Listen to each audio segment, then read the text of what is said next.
Two on one. Crap. Good morning. Welcome to Warren County Fiscal Court on Friday, February 3rd, 2023. Appreciate everyone coming in today. And we're going to start off very honored to have Reverend Matthew Covington from the Presbyterian Church is going to lead us in our invocation, and then Squire Ron Cummings is going to do the pledge immediately afterwards. Thank you, and things sure have changed since Doug Gorman became Judge Executive. I mean, here we are on time, you know? Well, you didn't ask me to be a comedian. Let's bow our heads and pray. Lord, for the goodness of being your people, for the quality of life we enjoy in this community, and for the value of caring for one another, we do give you thanks just now.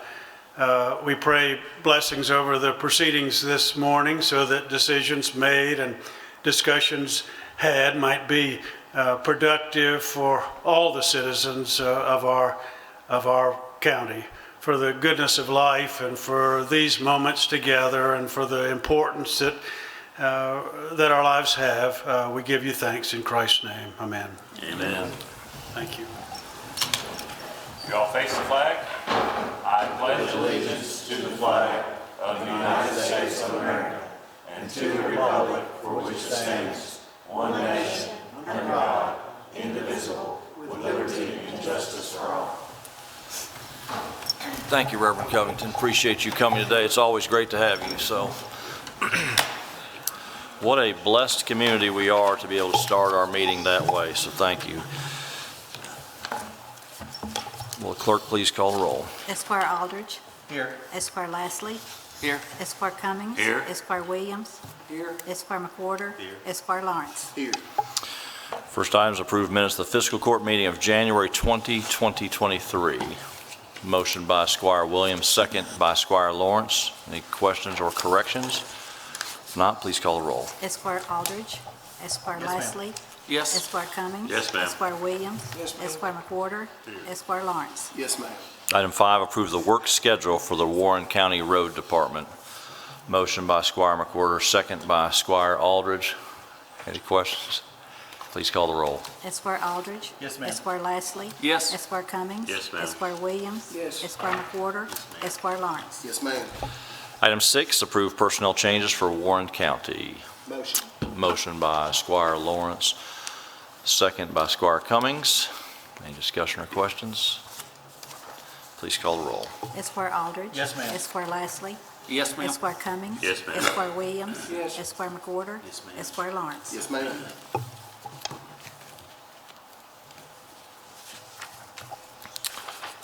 Next item is approved second and final reading of ordinance 2310, amending the budget of Warren County.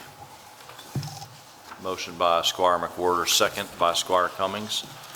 Any questions or discussion? Not, please call the roll. Esquire Aldridge. Yes, ma'am. Esquire Lastly. Yes. Esquire Cummings. Yes, ma'am. Esquire Williams. Yes. Esquire McWhorter. Yes, ma'am. Esquire Lawrence. Yes, ma'am. Item 8 is approved the first reading of ordinance 2311, authorizing a lighting agreement between Warren Rural Electric Cooperative Corporation and McKinney Farms Phase 3C. A motion by Squire Aldridge, second by Squire McWhorter. Questions? And just for the record, I have a financial interest in McKinney Farms Phase 3C for the rest of my eternity of life. But some point it'll be done. So obviously I'll abstain from that. That is just a lighting agreement that is typical for all subdivisions. We have a motion and a second. Please call the roll. Esquire Aldridge. Yes, ma'am. Esquire Lastly. Yes. Esquire Cummings. Yes, ma'am. Esquire Williams. Yes. Esquire McWhorter. Esquire Lawrence. Yes, ma'am. Item number 9, approve first reading of ordinance 2312, zoning ordinance amendments. Motion. Motion by Squire Lawrence, second by Squire Lastly. Questions or discussion, but we'll have Mr. Peterson from P&Z come forward on this item. Thank you, Judge. Members of the Fiscal Court, we have a significant zoning ordinance change before you. It's quite a few items, but as with most of these, most of them are just housekeeping items, and cleaning up some of the language and some clarification, but I do want to highlight 5 items here quickly that are kind of what we consider the major items, and some, most of which I think you'll like, so I'll start with those first. But the first one, in Article 1, we've added flexibility for sewer requirements for agriculture and single-family residential uses on 10-plus acre agriculture zone lots. So as you know, we have a requirement that if you're within 2,000 feet of sewer, you just have to connect a sewer. There wasn't really much exception at all in that. And I know you all have been requested to look at that and try to figure out something. We believe we have, and we believe we need to try this to help with that and without having any negative impacts on your any infrastructure bonds or anything we've done in the past. So we've done that. We've also got an sewer exemption for agriculture zone properties up to 4 lots that are less than 10 acres, but being subdivided from a parent tract that has existed in the same configuration prior to July 1st, 2001. Kind of an odd date sounding, but it is tied to several other things in the zoning ordinance. So we will have those, if this approved, we will have those exemptions in place. Probably not as much as what some people would hope for and ask for, but we feel like this is something that we can do, keeping most of the current requirements in place, not have much impact, but still allow people to cut a few lots off of their property if they're within 2,000 feet of sewer. The next piece is Ben, I'm sorry, I'm going to ask go you, ahead. while you're on that one, let me ask you a question, because I don't, so this necessarily requires zone change. This talks about anybody within 2,000 feet that's doing even a flat redividing. So right now, people can say agriculture, if it's a 10-acre tract, they can cut 2 tracts off of 1 acre or more without having to do a zone change, is my understanding, right? Right, it's independent of the zone change process. So this is independent. It can include zone change, of course, but this will just give the ability to do this without a zone change. If somebody just is going to cut off 1 lot, they're within sewer, that sewer requirement, then we might have some options for them. And technically, that could even go, somebody wanted to have a 10-acre tract, and they could cut off 1 lot this year and then 1 lot next year, and they don't have to be all at one time, my understanding. Potentially, it depends on, as long as they meet all the other requirements, yes. Thank you. The next piece in Article 1, we're taking the fire protection requirements out of the zoning ordinance. So basically what we have is the county and the city fire protection ordinances just parroted in the zoning ordinance.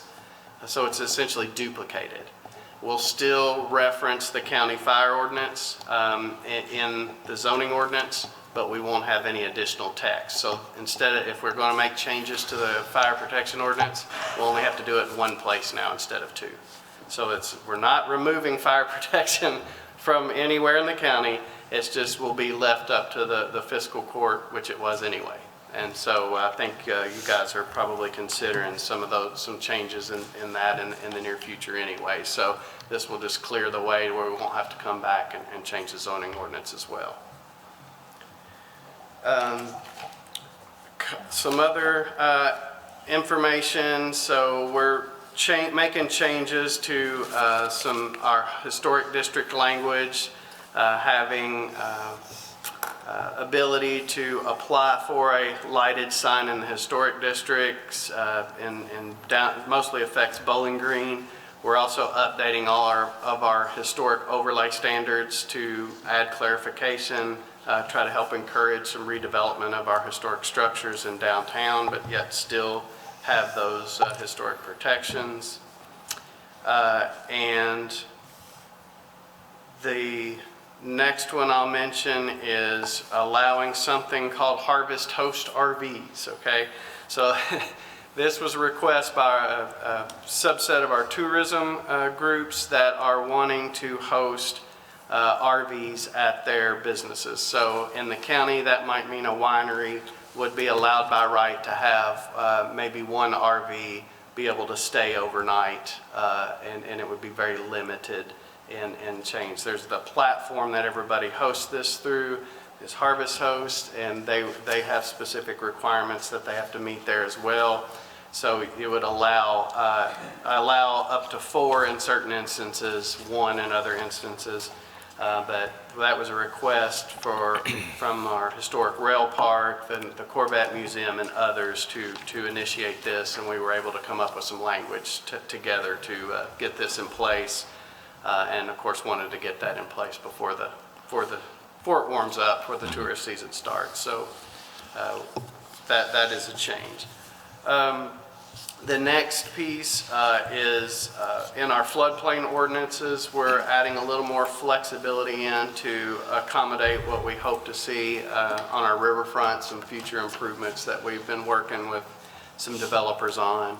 Will hopefully give us and them a little more flexibility to do what they want to do there, and hopefully create something that is highly desirable for the community. So those are what I think I see as all positive things. They're the one that I think is probably not as exciting is we're making changes to a group living facilities language. So this is the biggest change. It relates to federal regulations and probably 40, 50 years of case law dealing with group homes. The Federal Fair Housing Act protects disabled people, as it should, but part of that includes the definition of recovering drug addicts and alcoholics. We are very limited in how we can regulate those. We did a lot of research, and I can get into it as deep as you want to, but we met with our county attorney, with city attorney, planning commission attorney, and board of adjustment attorney, and we feel like what we presented to you is probably about as regulated as we can get with these. So what does that mean? So while this isn't necessarily popular, it would basically allow them in all residential zones, but in single family zones, they would be restricted to no more than 2 people per bedroom. So if you had a 2-bedroom home, you would be allowed no more than 4 people in the home, maximum of 8 people. There would be no approval process. There would be no public hearing or anything of that nature. That's kind of the part where we don't feel like we can regulate anymore. So essentially, they can be allowed anywhere in the county, any zone, but we feel like the best we can do is just say no more than 2 people per bedroom, because you have to also make what's called a reasonable accommodation.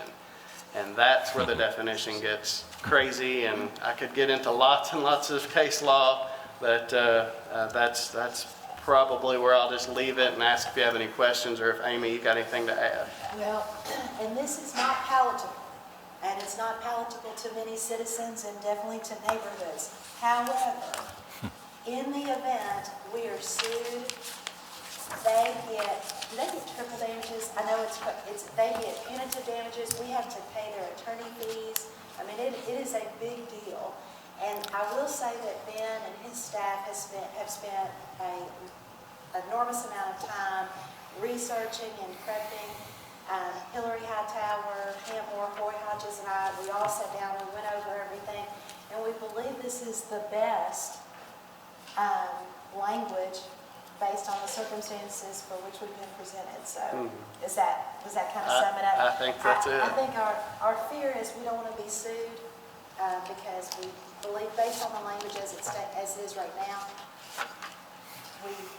we might struggle. So we want to fix it.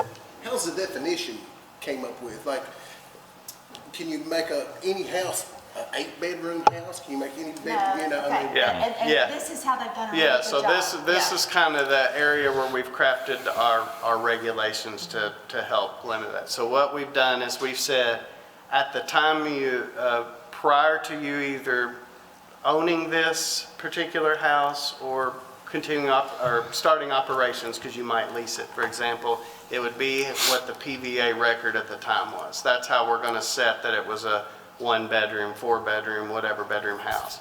Then it'd be a maximum of 8 people, regardless of bedroom size. So that would be the limits. So 5-bedroom house can still only have 8 people. That is correct. Ben, is there any definition on the people itself? I mean, is there an age that defines it, or does a newborn baby count as a people? Right, Right. So yeah, yeah. if you have a newborn while you're there, that drops the number that can be there by 1, right? Correct. But of course, I'll be honest too, that's hard to Could be- police, of course. Yeah. Well, and yes. and I think it begs the next question. I think the general public will have, what is the enforcement activity of that as well? And so we probably will get some complaints from that. I think the Ben and the Planning Commission, they do a great job of trying to understand how we're doing things. I always advise not to have 4 attorneys in a room, but this is what you get when you have that. But no, we appreciate it because they do keep us safe. And there's some things, as all of us are well aware, that the federal government says we might agree or disagree with, but in many manners it doesn't matter. So we have to comply with the law from that, and we want to comply with the law, no question about the intention of that. But you will get some, you'll get some things, but on a bigger level, when we think about getting people, which is most important to me, is back to work so they can have a sense of pride in themselves. This hopefully would be a good step for them to do that rather than what we are seeing on the street corners of Bowling Green. I have no problem saying that personally. This is Doug Gorman's personal opinion. So if we can have take what the situation is and do the best that we can, which is what the Planning Commission has done to protect the community, but also to enhance the community by having very successful people come out of this. And there's no need to not be supportive of this because it does make a difference. And so I appreciate the hard work. It is a tough situation. We're still going to, as members of the court, you're still going to hear about this for quite a while. This is not going to go away. But if we can work with that and try to determine where the things are going well and where they're not and make the tweaks to that. But I appreciate Ms. Milliken and all of the, seriously, all the attorneys that were involved to take a look through this, and then for the Planning Commission to guide through this to see what type of community we're going to have, which is what one of their most important tenets is. So thank you for that, Ben. Just want to make sure, Yes, sir. I want to make sure I clearly understood you. Yep.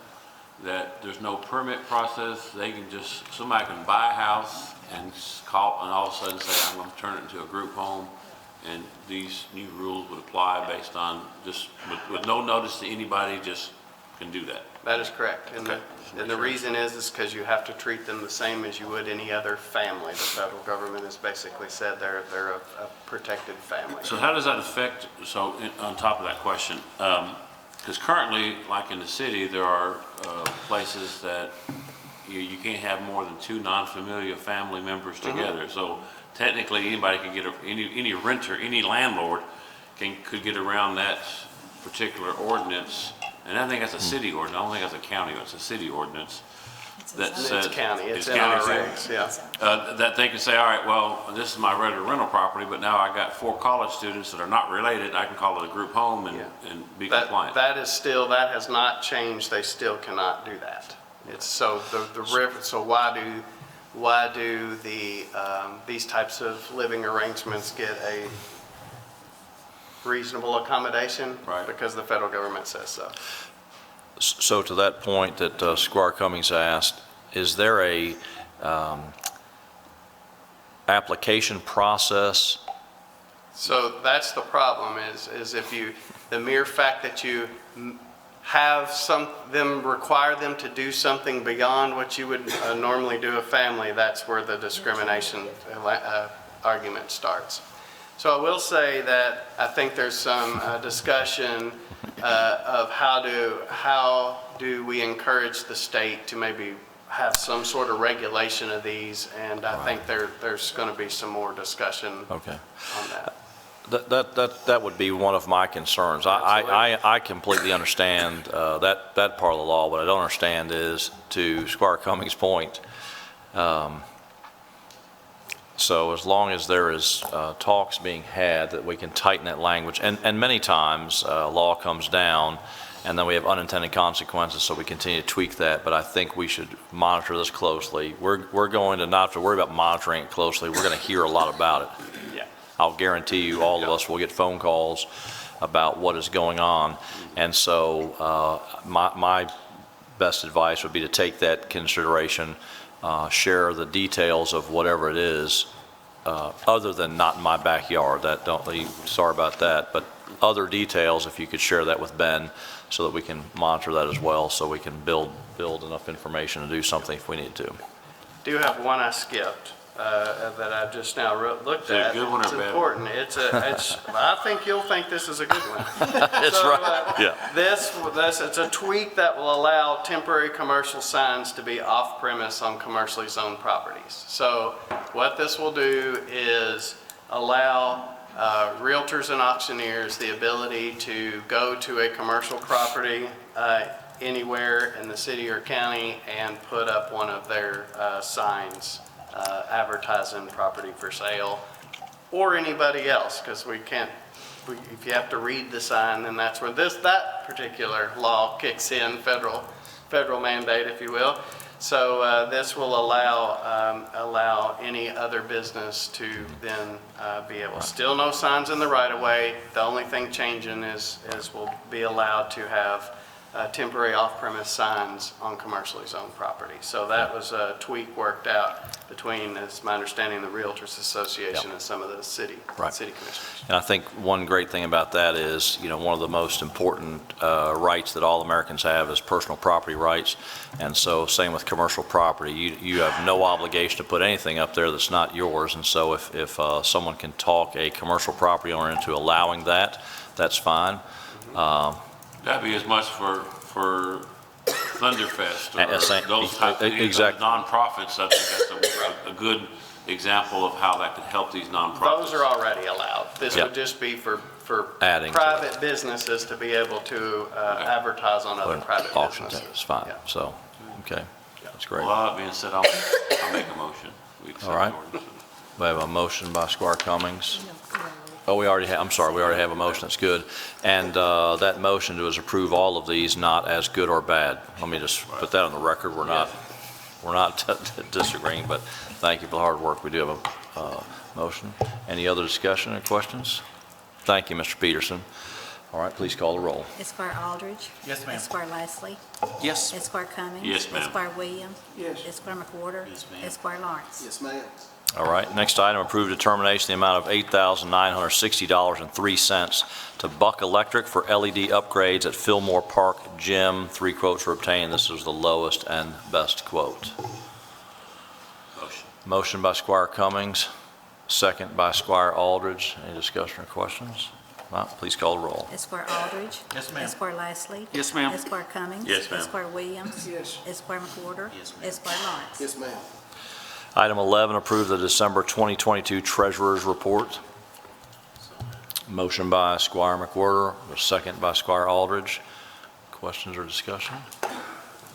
Please call the roll. Esquire Aldridge. Yes, ma'am. Esquire Leslie. Yes. Esquire Cummings. Yes, ma'am. Esquire Williams. Esquire McWhorter. Yes, ma'am. Esquire Lawrence. Yes, ma'am. Greg, you can come back to work Monday. Okay. Item 12, approve the order 2306 declaring surplus property for Warren County Sheriff's Department. Motion. Motion by Squire Lawrence, second by Squire Lastly. Any discussion or questions? If not, please call the roll. Esquire Aldridge. Yes, ma'am. Esquire Leslie. Yes. Esquire Cummings. Yes, ma'am. Esquire Williams. Yes. Esquire McWhorter. Yes, ma'am. Esquire Lawrence. Yes, ma'am. Item 13, renew the appointment of Stephen Kenworthy as the applicant agent for Warren County. This is the direct financial contact for FEMA during disasters. Motion by Squire McWhorter, second by Squire Aldridge.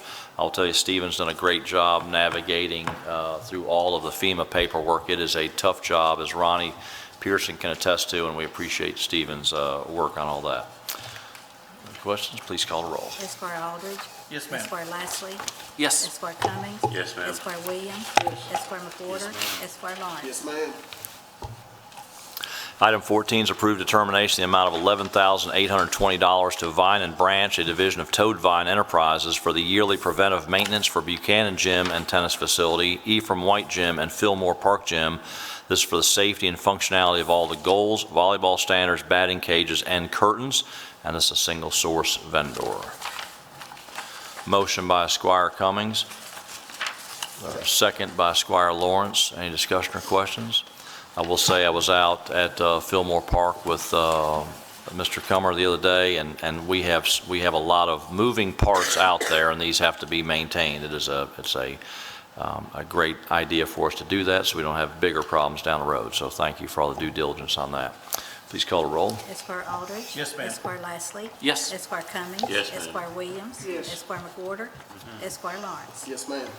Item 15 is approved determination in the amount of $1,375 to the Kentucky State Treasurer for inspection of the 11 elevators at the Justice Center. Motion by Squire Aldridge, second by Squire Williams. Any discussion or question? Not, please call the roll. Esquire Aldridge. Yes, ma'am. Esquire Lashley.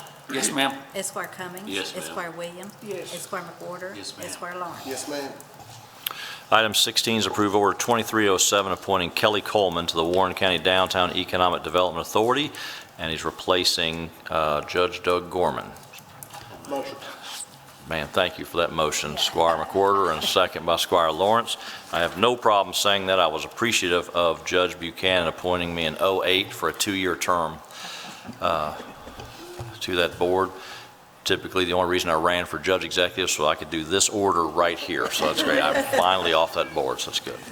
All right, please call the roll. Esquire Aldridge. Yes, ma'am. Esquire Lashley. Yes. Esquire Cummings. Yes, ma'am. Esquire Williams. Yes. Esquire McWhorter. Yes, ma'am. Esquire Lawrence. Yes, ma'am. So be careful if you're appointed to a board. It'll be a lifetime thing as far as I'm concerned. It's fine.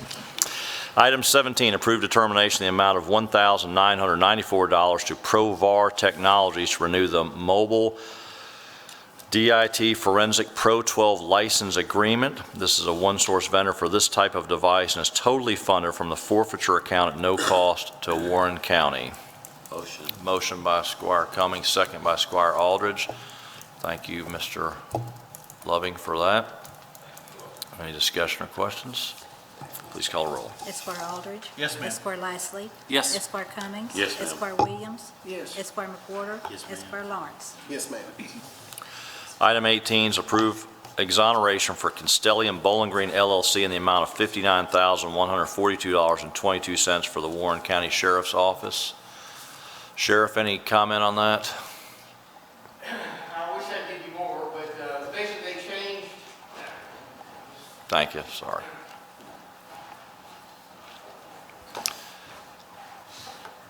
This particular situation dealt with, I guess, a business and the commodities and how that was defined on those commodities. And they took this all the way to Frankfurt and they won. And so as a result of that, that we just, it's on the tax side of that and how those commodities are taxed. So, and I say they won, we all won, but yeah, I didn't mean to make it, us against them, but it just is what it is. And so, so then therefore, there you go. Thank you, Any Sheriff. questions? All right. We have a motion by Squire McWhorter, second by Squire Lawrence. All right, please call the roll. Esquire Aldridge. Yes, ma'am. Esquire Lashley. Yes. Esquire Cummings. Yes, ma'am. Esquire Williams. Yes. Esquire McWhorter. Yes, ma'am. Esquire Lawrence. Yes, ma'am. Item 19, approve order 2308 appointing Michelle Gorman as the representative of the Tourism Commission Board, and this is filling the unexpired term of Mike Simpson. And for this, I will tell you, this is the Chamber's representative to that board. I would have never done this to her, but that's what they decided. So that's exactly right. So, Motion. motion by Squire Lawrence, second by Squire Lashley. I'll let her know she's on there for the rest of her life. Any discussion or questions? Please call the roll. Esquire Aldridge. Yes, ma'am. Esquire Lashley. Yes. Esquire Cummings. Yes, ma'am. Esquire Williams. Yes. Esquire McWhorter. Yes, ma'am. Esquire Lawrence. Yes, ma'am. Item 20, approve the Soki Ice Rink end-of-year report, including this report of the financial reports for the 2022 season, as well as a comparison to previous years, plus a few trends and key points to take note of. And before we have a motion, let's hear from Nikki Kohler on that. I asked just to have information on that, so it's fine. Yes, so you should have a few graphs and things in your packet, and that may look a little bit not the best, but I want to tell you that that's not a true reflection of how the season went. So if you look at that graph, it looks like there are less skaters and we're making less money. But one of the things that was done differently this year is we widened the opportunities that we had. We had an expanded curling league, we had expanded hockey leagues, we had different, the story time with the library partnership has been amazing. So what isn't on there is about 1,400 people who attended story time. That's parents and their children who come to the ice rink just to hear stories read by the library, the wonderful library attendants. I'm sorry, I'm feeling a little under the weather, so forgive my voice. All of those kids that go to those story times are not of skating age, not all of them, but most of them. When I go and I watch them read stories, they're little kids, they can't skate, but they'll come back on other days with their older siblings, and they'll come back the next year when they're older. So that's another 1,400 you can add to that number. Curling, we do one curling league. It is 5 weeks, and there were 14 teams of between 4 and 8 people. That is 600 times that those people went to the ice rink to do curling. And skillet curling, if you have not seen it, it is one of the funnest things you will ever see. I participated this year for the first time. It is hysterical. It is so much fun. This is why you're feeling under the weather. Yeah. You should have worn a hat. Yeah. It's because she's not doing it, that's why she's. It's because I'm not doing it, yeah, that's right. We also have reduced hours this year. We decided that because of the use of the rink, open skating every day of the week was not viable. We open to the public Thursday through Sunday. For open skating, go take your family, skate around if you want. And the other days of the week, we have other opportunities. Like I said, hockey, skillet, curling, special events, private events. They did figure skating lessons for the first time this year and hockey lessons. We have been asked to do lessons since we started, and we were finally able to do that because we weren't open every day of the week. So those opportunities to us are of greater value because they reach a greater range of people. In outreach things, they talk about you want to reach 8 to 80, 8 years old to 80 years old. We reach 4 years old, 3 years old, 8 months old if they take their baby to story time. So I don't want you to be too concerned about those numbers because we as a board, and some of them are here, are thinking of ways to make this a full community event and not just something to drop your teenagers off on a Friday night for a date night or something like that. So we have plans for the future to keep growing things and to keep trying to tighten things up. And I would gladly talk about those with you sometime if you're interested. I do not do this alone by any means. There's a great group of people that we call a board that isn't actually a board that you're stuck for life on, but maybe we are stuck for life, I don't know. So if you have any questions, I would gladly talk to you about it. Yeah.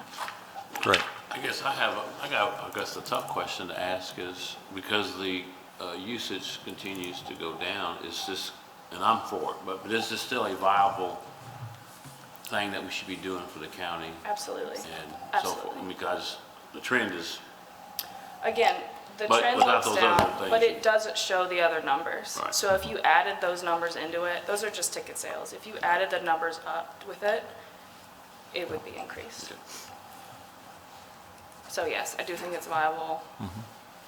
For this community, for that to be taken away, they'd be so mad at me if we took away the ice rink. So I don't want to do that to this community that loves this event every year. And we're trying to look at ways to expand it, to potentially adjust the season, because people now, we get emails and calls like, when are you still open? They want it open later after Christmas, and so we're looking at the potential of doing that. Just different opportunities. It'd be great to have a second curling season after Christmas. Like, there's so much demand for curling.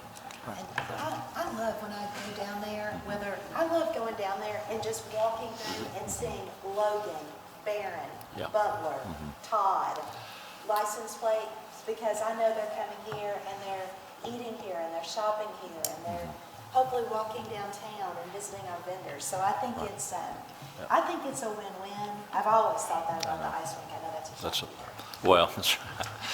Yeah, I'm gonna pump the brakes on the 80-year-olds. Maybe they should do it, I don't know, but, gosh. Lynn But O'Keefe, she's like 80, but she goes every year. She's fantastic. She's I know. fantastic. She can skate with the best of them. I know. she's not 80. But just for the record, if she's watching, but I will say, at roughly 1/10 of 1% of our budget when the expenses come out, I think they've done a fantastic job. It is a quality of life issue, but it is something that's maybe expected, and so you have those things, but obviously not everything you do in government is run like a business, a P&L, but we do have to keep an eye on those numbers. What I've appreciated is they're always looking for ways to improve it. It has improved considerably since day one. Day one, it was pretty much just an ice rink, and we didn't know what we were doing. But we've learned over the year, and every year we make changes to it, and I think they're continually looking what's working, what's not working, how can we fine tune, and I appreciate the efforts they've done. It is a fantastic thing for the community, in my opinion, and I appreciate all the hard work. And really, Nikki and other people that are involved with it, what we've done with Courtney, with the library, it's been an unbelievable thing as far as that goes too, but as far as anyone that's worked on it, thank you for that hard work as well. Judge, I'd Yes, like sir. to say, I've heard nothing but positive comments about the ice rink, and as Amy mentioned, it brings a lot of people in regionally, so that's a good thing. I would like to see us in the future track these numbers of the other usage of the ice rink other than just open skating. Let's see what else is being done and how it's being used. Good idea. Sure. That's perfectly fine. Some of it doesn't come in until later, so I wanted to make sure you got a report soon after the rink was closed, but yes, we could absolutely do that. Okay. One fun thing of note, the library hosted an event, it was a murder mystery on ice, where you went and you solved a murder mystery, and they had over 100 people come just to walk around and read the clues and figure out who and how, or who was murdered on the ice. Like, that's insane to me. 100 people came out. Those numbers are not reflected. It was a free event hosted by the library, and they had a blast, and they intend to do more of those in the future. So It was talk Colonel about Mustard. creative ideas. It was Colonel Mustard, right? Yeah, that's right. I was in the library. She's too young. Yeah, she's too young. I'm not too young. So it's probably frostbite is what killed him, but that's fine. Next so. year it'll be a skillet. That's right, that's right. Okay, well, we won't give anyone any ideas, but that's good. But I do appreciate the creativity and the things about, again, one of the great things about our community is our quality of life issues, and this is something that really ties into it. I think the hot rods jump in, and there's other things. There's going to be some new restaurants that are around the corner down there by the time this comes around next year, and some other things. So we'll continue to have that vibrant area of our community. So, all right. All right. We have a motion on accepting that year-end report. No, you told us not to. We told us to listen to her first, so you didn't ask for. Oh, well, I'll ask for it now, so that's good. So do we have, Motion. okay. Thank you for listening there, Squire Cummings. Motion by Squire Lawrence, second by Squire McWhorter.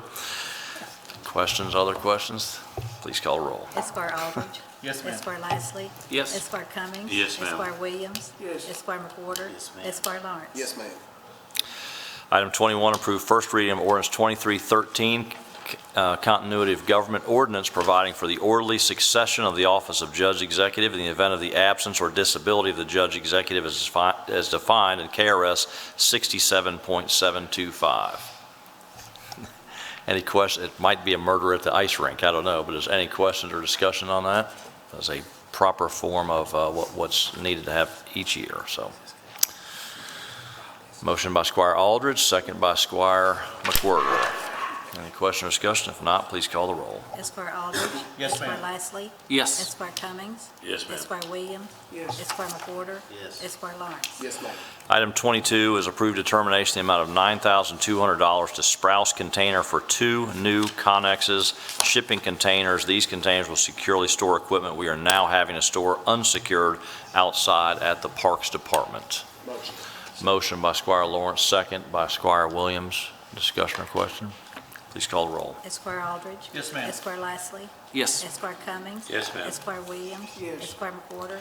Yes, ma'am. Esquire Lawrence. Item 23 is approved the Property Maintenance Code Enforcement Division Policy and Procedure. Motion by Squire Lawrence. Second by Squire Aldridge. Any discussion or question?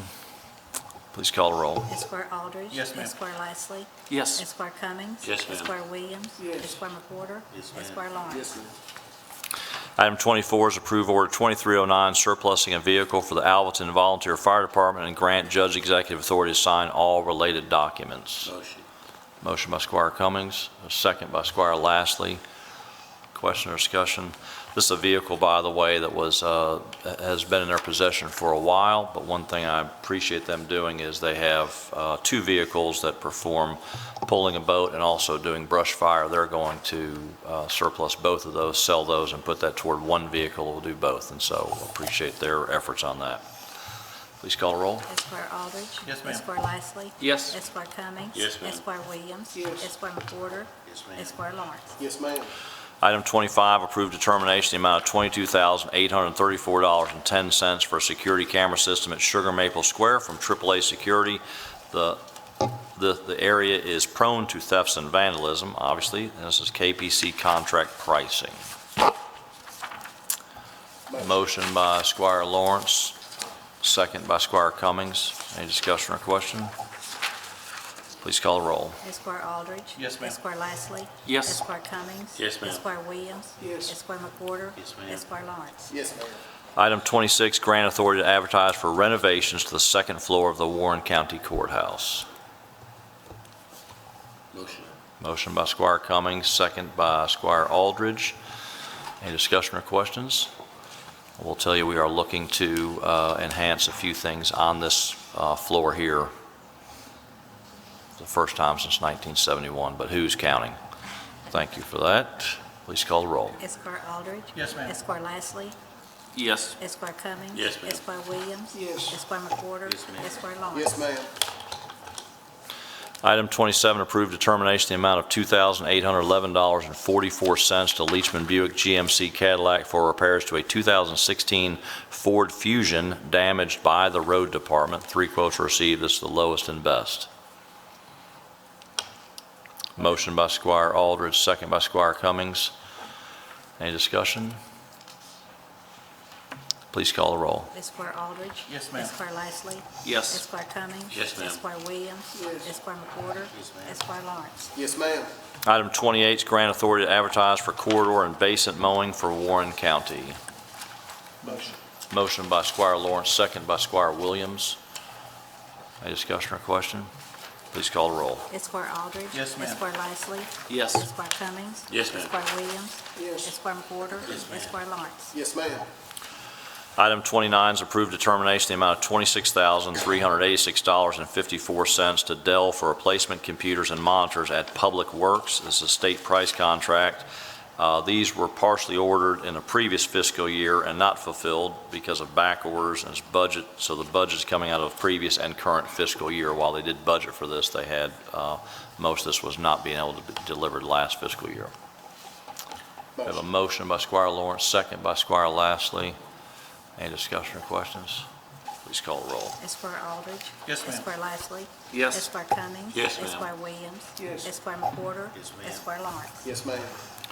Item 30 is approve resolution 2302 for the purchase of election equipment approved by the State Board of Elections from Noink Innovative Election Solutions in the amount of $256,700. This money will be reimbursed to Warren County by the Department of Local Government through a grant. This is a 3-year contract, and the county will be responsible for the software maintenance and licensing fee in addition to wireless cellular data. Clerk Yates, before we look at this, why don't we answer any questions?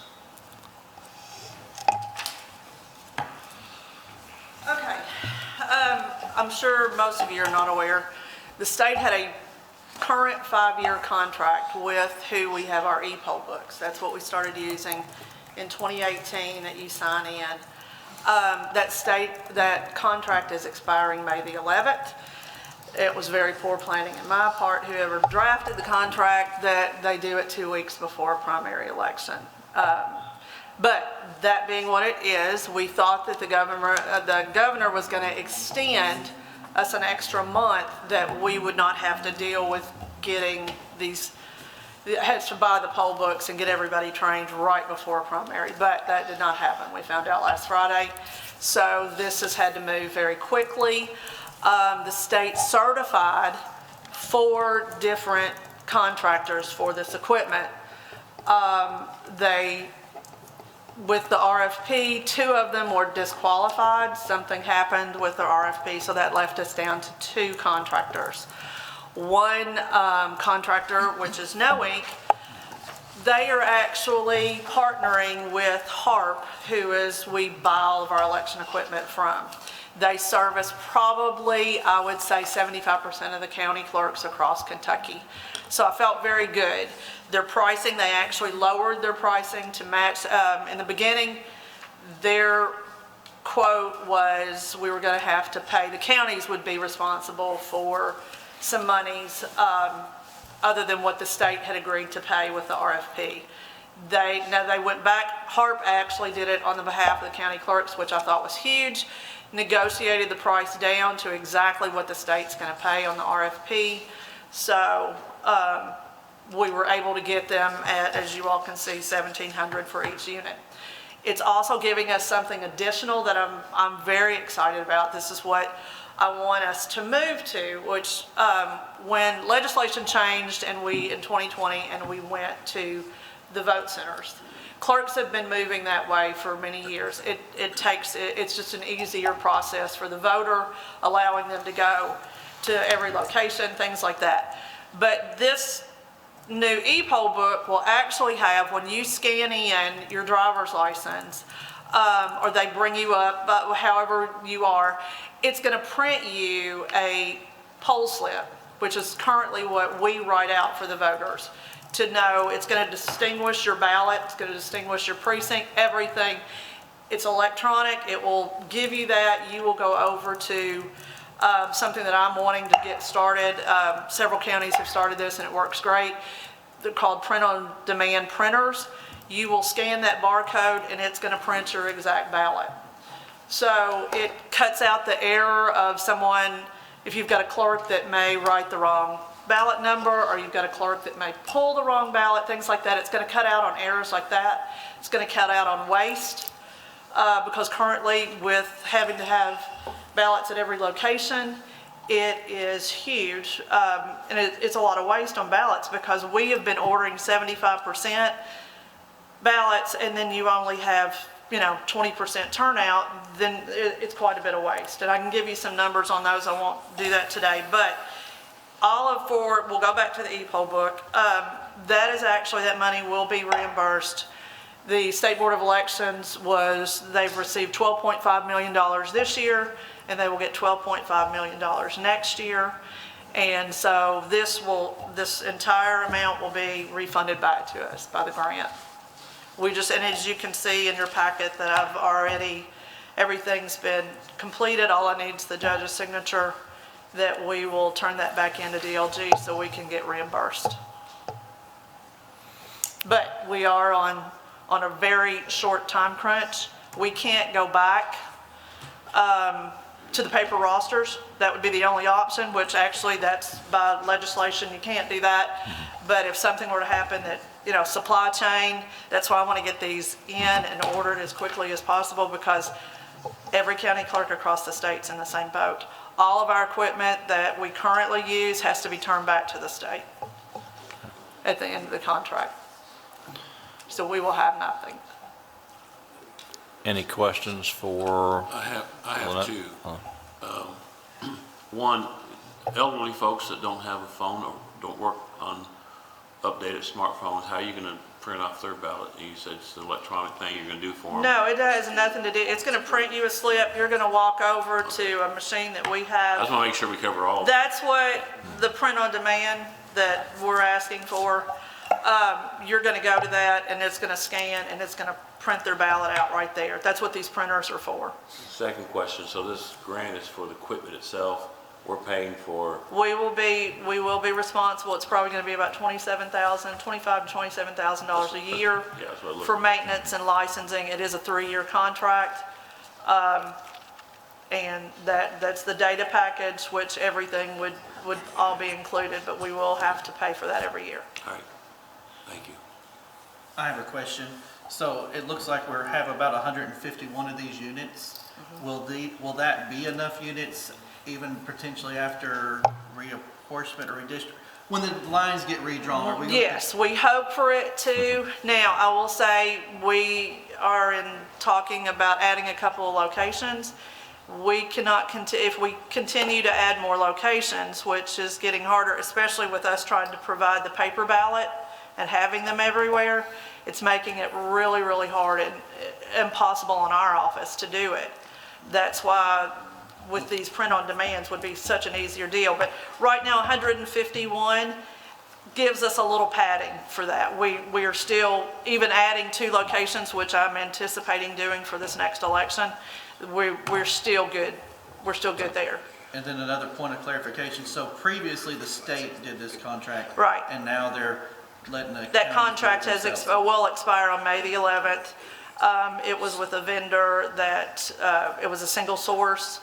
And so we knew this day was coming, but like I said, we thought some things with State Board of Election would have been handled differently. And now, like I said, we're in a time crunch that we've got to get this done. Are we, a question then, so if it's approved today, then the contract basically starts today, potentially the new one? It will. Will we be putting ourselves in trouble in 3 years from now, trying to have another contract in haste approved before the next primary? State Board of Elections, and this is out, this is not, but State Board of Elections is actually going to start, this would be our equipment to start with. The equipment that we have currently is not. It was, like I said, it goes back. But State Board of Election is going to, probably in 2 to 3 years, they are going to be administrator over a lot of this. So we would probably, in what I see coming, this will be our equipment, but State Board of Elections will be taking care of it. We won't be contracting to another company. Okay, so then just so that I understand, so. And that's premature. Like I said, that's what the rumblings are, that's what's going to happen. So our biggest problem now is, as you alluded, we have to send the equipment we have back. We'll have nothing if we don't do something.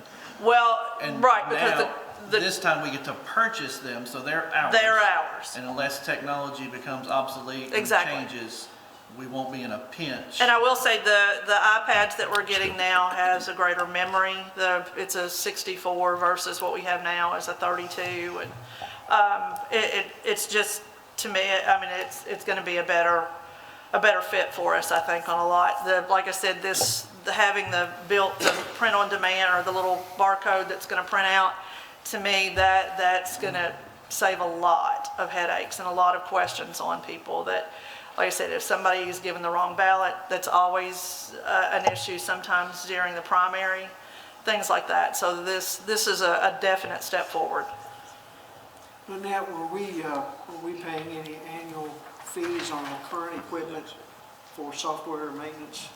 That's what, on the 3-year contract, I mean, that's going to be, that added, that 20, like I said, it's roughly almost 27,000. That's what we're going to. We will be paying that. First year is free. Our first year is not contracted. The second and third year is that we will pay that 27,000 on. And what are we paying? So this year now? we don't pay anything currently because the state, that was in the state contract. Well, and I will tell you this, from what the state was paying and what we will be paying, it's within $5. The state was paying for the current contractor. They were paying this maintenance, everything for each county. So it's within $5 on each unit of what the state was paying. So it's very reasonable what the new contractor is going to be asking. Lynette, I have a quick question on the print-on-demand ballot. So we're going to have 2 locations that are going to be print-on-demand the first year, and then? No, well, what my intent is we want to be able to try this out. Yeah. We've had several counties that's kind of what they did. There's like 8 counties right now that are doing print-on-demand solely. They did it last year. I didn't want to take us down that road until we saw what everybody else how it was going to work. So they typically started in May, did a few locations, and then they went countywide in the general. That was kind of my intent, is us do this. Living Hope is our busiest one, so we thought, okay, we might as well try it out there, and then try it on a smaller location too, Vote Center, and see how they work. because of course 2024 is coming up. That one's going to be huge. We don't want to be trying anything out in 2024. We want to know that it's working, that our people are comfortable with it. So that's why we wanted to kind of ease into this a little bit. And if I'm not mistaken, we currently have some print-on-demand units. We do. We now. use them So now. this is not new to. No, it's not, but would be new to the voters. Right. Right. Because currently, my staff, anything that's done with those, it's our staff that's doing it. This would be new for the voters to do. From what I'm hearing from my other clerks, that their counties are doing it, the voters love it. It cuts down on time. It speeds up the process. The e-poll book itself speeds up the process, but they seem to like it. But like I said, it's just not something that I want to jump into across the county. I want to see how it works. We want to see if, our connectivity, things like that. We're just wanting to make sure. So we want to kind of start slow on it and then build. Right. So that's why we were kind of wanting to start in May, do a couple of locations, and then in November, spread on out, and then we felt like we'd be more prepared for 2024. So last question for me. Okay? So I'm looking at the next agenda item too. Let me just cut in real quick. So I'm going to pull, I didn't tell you, I'm going to pull item 31 today. We're going to do a little more budgetary look at that. So we're going to look at item 30, which is these e-poll books. We're going to have a little more discussion about one, but I'm pulling number 31 from the agenda. Okay. Anything else on the e-poll books? And just so you know, we might as well say it right now, for the future, when we look at this is something that is going for this print on demand. We have time to take a look at this. But as you know, we have, how many, 88 precincts? How many precincts do we have in? Well, current precincts themselves, we have 92. 92. So again, I think everyone understands, in the old days, you'd go to we had all these, however many. 49 locations. 49 locations, and you'd be close. You can be in the farthest end of Hadley and vote at Sugar Maple, and they have to have your ballot. Well, the only way to have that is they had to print up every different ballot and have those at a place. It actually was inefficient, and there are some issues with, when it's over, as Lynette says, the spoilage, we have to discard and shred those ballots. And again, Lynette's number one objective in her office is to run a safe, secure, and accurate election every time. That's what happens. And so for us to do that, I think that's where we're going to. And again, that double step of when you go in, show your driver's license for voter ID, it then immediately pulls up where you are, gives you that slip of paper, then you're going to another person to then pull up that ballot. I think we'd see that. So that's something we will be starting to go toward in the future. I've already kind of run the numbers for 2022, and for an election or presidential year, you're looking at the dollar figure is going to be a whole lot higher. We had right about little less than. No, I'm sorry, a little bit more than 50% spoilage for 2022. So that's a what we roughly, had to spend, we just threw half of it out. We shredded it, or we have to 60 days is how long we have to keep those ballots that are not voted, but that's going to be shredded, and you're looking at a little over $15,000. So if you do that, if you do the math on year by year, these new print-on-demands, you're not going to have that because you're only going to be printing what you need. That person's going to print it and that's it. So you're going to look at what you're going to be saving over the long haul of the equipment, of what we turn out. And I will tell you, probably for 2024, with what we'll have to order in ballots, will be over 100% turnout because we can't risk one location running out. And that's what we do, these print-on-demand printers that we have there. If we do run out of a specific ballot, we are allowed to print it there. But when you're printing, you can't print multiples. If you've run out of one ballot and you've got 300 people there to vote that ballot, that's not cost effective. So this is just what we need to look at from this point. Great, thank you. Okay. Any other questions? We have a motion? Okay, we have a motion. Motion by Squire Lastly, second by Squire Lawrence. Any other discussion or questions? Thank you, Lynette. Okay, thank Please you call the all. roll. Esquire Aldridge, Yes, ma'am. Esquire Lashley. Yes. Esquire Cummings. Yes, ma'am. Esquire Williams. Yes. Esquire McWhorter. Esquire Lawrence. Yes, ma'am. Again, we're going to table item 31. Item 32 is make part of the record the appointment of Brian Mefford and Ron Bunch to the Intermodal Transportation Authority Board. If there is no objection to that, we'll make that part of the record. Item 33, approve the second quarter financial report for Warren County. Motion by Squire Lawrence, second by Squire McWhorter. Any discussion or questions? Please call the roll. Esquire Aldridge. Yes, ma'am. Esquire Lashley. Yes. Esquire Cummings. Yes, ma'am. Esquire Williams. Yes. Esquire McWhorter. Yes, ma'am. Esquire Lawrence. Yes, ma'am. Item 34, approve the lease agreement for a 2023 Ford F-250 with snowplow and salt spreader to Enterprise Fleet Management in an amount not to exceed $1,150.54 per month for 60 months for use by Stormwater Management. This replacing a 2019 Ford F-250. Motion by Squire Aldridge, second by Squire McWhorter. Any discussion or questions? Is the 2019 being turned back in, or are we still retaining that vehicle? Actually, I want to come up and clarify. This actually was approved about 2 meetings ago. And what's happened is, our fleet market is difficult at best. And so this vehicle was quoted, and we approved it at a court meeting, and we found out the next day that Ford had already closed the order bank, so we couldn't order that vehicle. So our fleet management company was able to work with a private dealership that would honor that price as best as possible. But there was a $60, $70 a month difference in the lease payment, so I needed to bring that back to you because the dollar figure was slightly higher. Although I do feel like we will sell that vehicle will be turned back in to be sold. And historically, over the last several years, those estimated capital gains on the sale of the vehicle, we've been pretty conservative, and I think that we likely will sell this vehicle for more than they're anticipating, which means that lease payment will be lower anyway.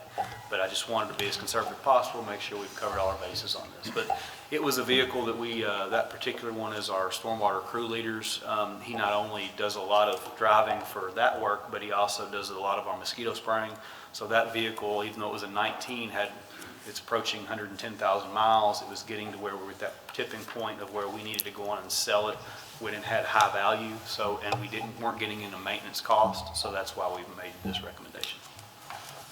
And so you all know, there's also, because there is a lot of difficulty in getting these vehicles for all of our departments, I think we're working, Greg and Doug, we're going to work on a meeting with our enterprise folks to kind of give a new status of where things are in the fleet world, and maybe look at the directive on how we move forward, because we know we need vehicles, we know we're going to have things that need to be replaced, but what's the best way to do that going forward, just in this, whether it's a supply chain issue or whatever the issues are.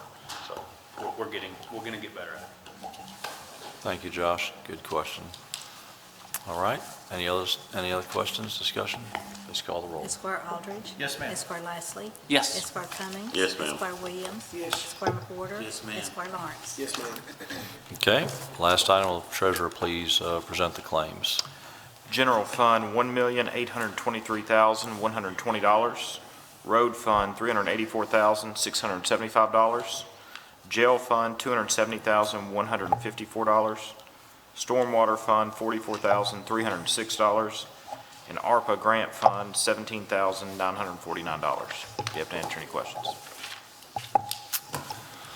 All right. Thank you. Any questions, discussion? We have a motion. Motion by Squire Cummings, second by Squire McWhorter.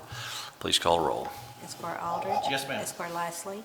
Yes. Esquire Cummings. Yes, ma'am. Esquire Williams. Yes. Esquire McWhorter. Yes, ma'am. Esquire Lawrence. Yes, ma'am. All right. I'm going to jump in order here a little bit, but I'm going to have Mr. Cummer come to the podium, have a quick presentation.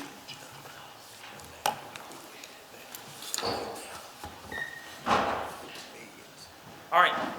Judge in fiscal court, I travel with friends and try to bring people with me when I roll. I want to introduce several people to you. The first person here is John Gorell. John Gorell is our tennis manager at the Warren County Tennis Facility Sports Complex. Dakota Campbell is our assistant manager there, as well as Chad Young, our assistant manager. Our facility superintendent is Joey Gott. Joey is in charge of all of our indoor facilities. Adam Carmen, who's not here today, is in charge of all of our outdoor facilities. They try to help me keep everything on track. Leah Sperlin is here, and Leah is a vital piece working with Nikki. And also I'm going to talk about an event that they're doing tonight here in a minute. And then also Ryan Petit. Petit, I got it. All right. Now Ryan, man, I struggle on some of my names, but they call me Mike sometimes, but it's okay. But no, Ryan and Leah, they've done a tremendous job with the ice rink. They do absolutely amazing work, and I am truly blessed to work for this county government and also to work with the 85 plus employees that are really the nuts and bolts of running the quality of life services that you have here in Warren County. They are absolutely the best. With that being said, if we rewind the clock about a year and a half, well, a year and a couple months, back in 2021, Fiscal Court, Warren County, created a beautiful multi-purpose tennis facility at Michael Buchanan Park. It was a 15-year project that started out as soon as Tennis Town of Bowling Green, located on Three Springs Road, closed. The tennis community, the recreational community, and the citizens of Warren County fought along and worked together for many years to create what is there currently. This year, I'm proud to announce that the tennis staff, all of the crew, full-time, part-time, salary, and really the department as a whole, won the USTA Kentucky Tennis Facility of the Year Award. John Gorell, Chad, and Dakota went up and represented our department last Saturday. They did a tremendous job. I also want to give kudos and many thanks to Martina Fee, Nate Harlan, the Southern Kentucky Tennis Association, and the various sponsors and supporters of that facility. Who would have thought that today, I think it's February 3rd, 2023, we would be looking at our scheduling software, and we have troubles now because we have all of our primetime slots filled. So that shows the interest and the support and the commitment that this fiscal court, that this county government, and the citizens of Warren County and our staff have to providing those equitable services. Just like the ice rink that Nikki, Leah, Ryan, all the crew there run, by providing that diverse range of services, we are able to be that county in Kentucky that people want to come to. I'm extremely proud of this crew, all 85 plus of our staff. It's an honor to work for them. And I also want to tell you, rewinding the clock, about 23 years ago, I was the first DJ to our daddy-daughter dance. It was one of the best DJ events ever in Warren County. It was awesome. Used to DJ block parties, just going way back. Did you play like Ice Ice Baby and stuff like that? Judge, we can't comment on music played. It's top 40. It's family friendly. It's awesome.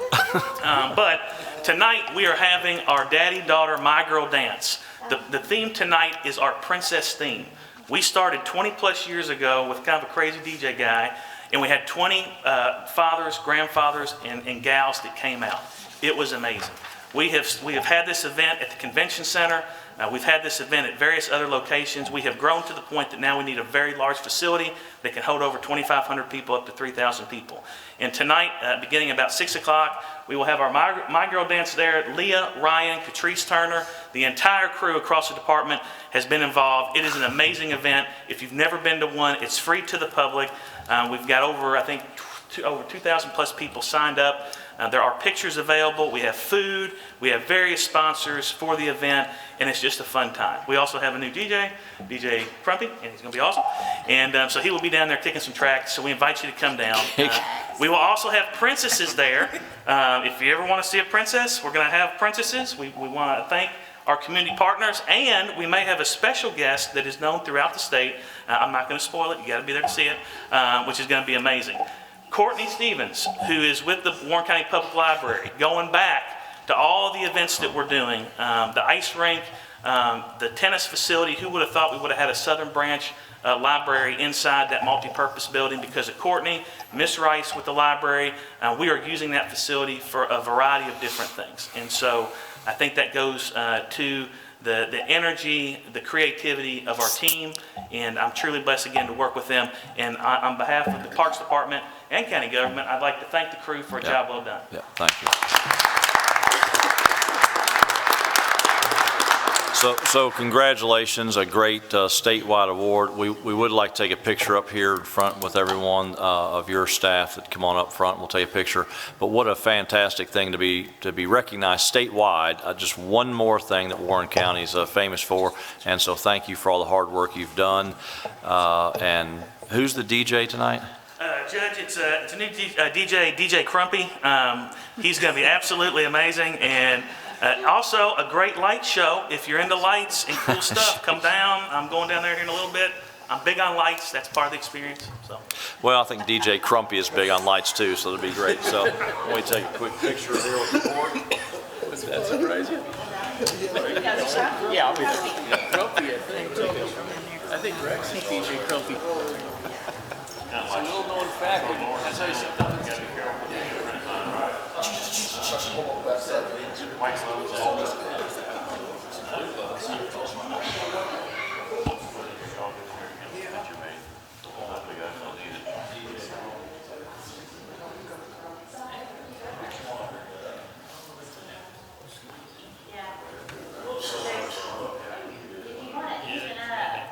There's too many on this side. All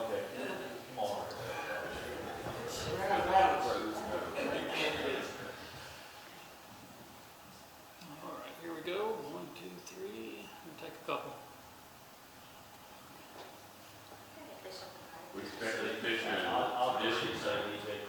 Okay, ready? On three, DJ Crumpy. 1, 2, 3. 1, 2, 3. Got it.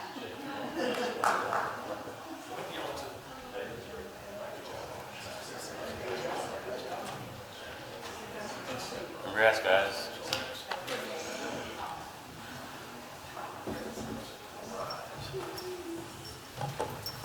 Well deserved, guys. Good job.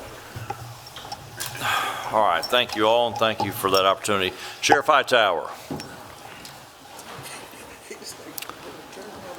I know you had a big event the other day. I don't know if you had a DJ at it, but that's good. So. No, sir, we didn't have a DJ at it, for sure.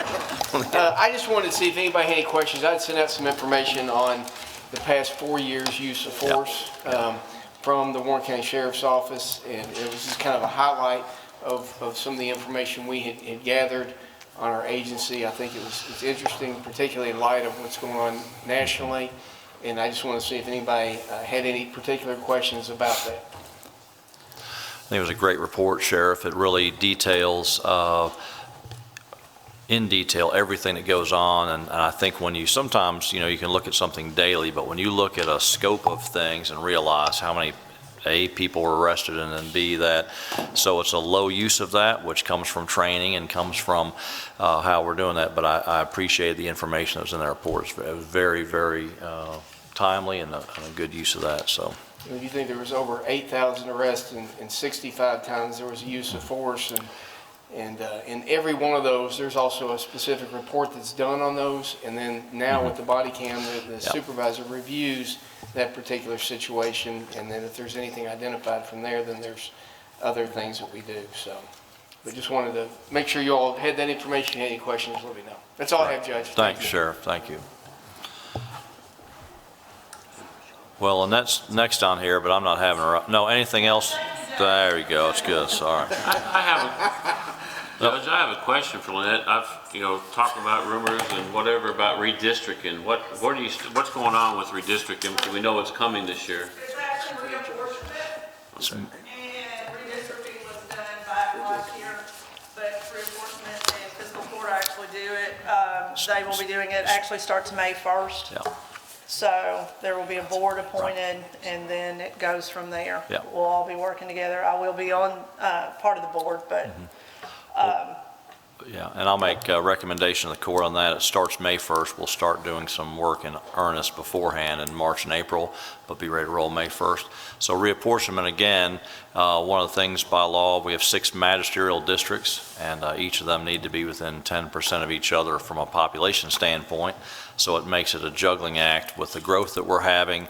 We have to do that every 10 years. It's from the census, but it's changed considerably. So there'll be there's rules that we have to follow, but there'll be some changes to that. So we'll work diligently on that to have that finished. But it starts May 1st. It's a good question. And I saw Jailer Harmon on here earlier. He might have had to get up.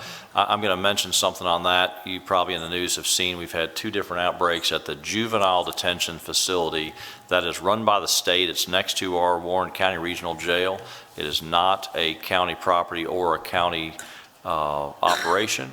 However, 2 different times, Stephen Harmon and his group have had to, including the last time, I have no problem telling you, had to put the riot gear on and go over and take care of things over there because the juvenile detention facility, their staff was not able to, at that point, take care of things.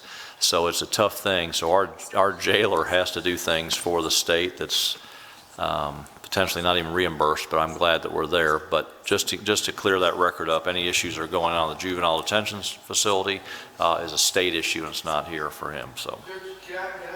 Yes, sir, Sheriff. Not to do with that, but something that has come down from, as a result of some of these things, the Department of Juvenile Justice has made some changes on the housing of our juveniles. Yes. So here in Warren County, if it's a male 14 or older who's a class A, B, or C, would be housed here. The other day we had a female, all females in the state have to go to Newport, Kentucky. Campbell County. So we have to drive them now, if they're become in our custody or judge ordered, that we have to drive them all the way up there. And then if it's a male who's under the age of 14, then they have to go to Paducah, McCracken County. So each one of these can, right now we're working, and I've got a conference call with the Secretary of Justice on Monday talking about some of these things. So we're not sure about how reimbursement, because it might be handled a little bit differently if there's a apportionment for the reimbursement. But right now, from the one the other day, we'll submit that, but we don't know how this can happen. And with a female juvenile, we don't just send one, we send 2. We send a female and our transport person with them. So you're talking about 3.5 hours each way, plus the time there. It's a full day. You're talking about 16 man hours, plus fuel and wear and tear on vehicles and everything. So this could impact us in a significant way as well. So just wanted to kind of bring that to your all's light as a result of what's going on across the state when it comes to juveniles. Thank you. Any questions? Thank you, Sheriff. Yep. It's a great point, too. Thank you. Josh, everything else good?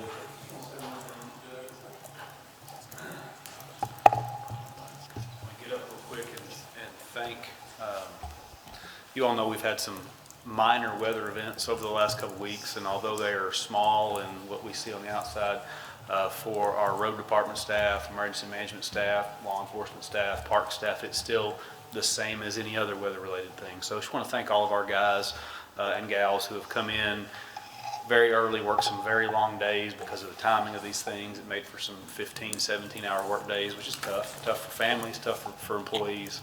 I want to thank them. Also wanted to pass along some thanks to you guys for the support you've given the road department. Actually, from several employees I've spoken to, they are very thankful for the equipment that's been purchased over the last little bit, last year, last few months.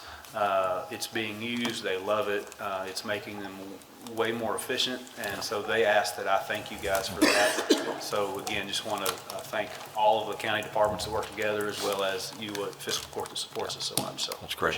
Thank you, Josh.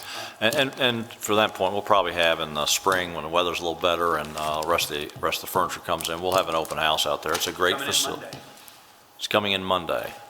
Maybe. So I've heard that before. That's exactly right. But when the weather breaks a little bit, we will have a community open house, and we'll let everyone know about it. It's a great facility and something that was long overdue, but deserves, going to help the citizens of Warren County in a great way. But please thank them as well for us. I talked to Chad and a couple of them this morning. They were out 2 in the morning and did tell me, it was fine at 2 in the morning, but 4 in the morning things started turning. So we were fortunate that it didn't get worse than it was. But thanks for that hard work. So. Hello, Holly Warren. Good to see you with the Contracts Licensing Board. Everything good in your world? Thank you. Mr. Pearson?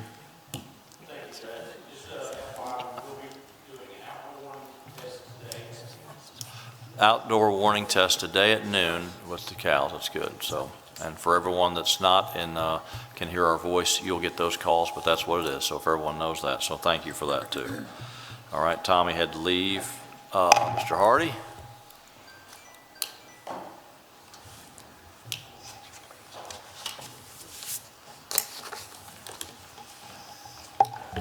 Good morning, Judge Executive Gorman, and all the members of the Fiscal Court.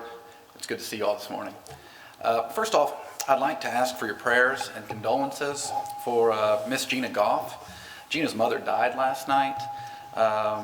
Gina has served the people of Warren County by working at the office of the PVA for just over 7 years. She serves in a variety of ways, and primarily she has been the individual responsible for transferring all the real estate needs. So please keep her in your prayers. Secondly, years ago, I dreamed a dream, and this week, it became a reality. I'm very pleased to announce that the official Property Valuation Administrator's website has been made free of charge for all. I look forward to continuing to improve the ways our office serves the public. Thank you all. Great. Thank you so much. And yes, what's the website address? I've used it, but it's WarrenKYPVA.com. PVA.com. And then click on the property search and it's right. wide open. That's great. Thank you so much. Any questions? All right, thank you.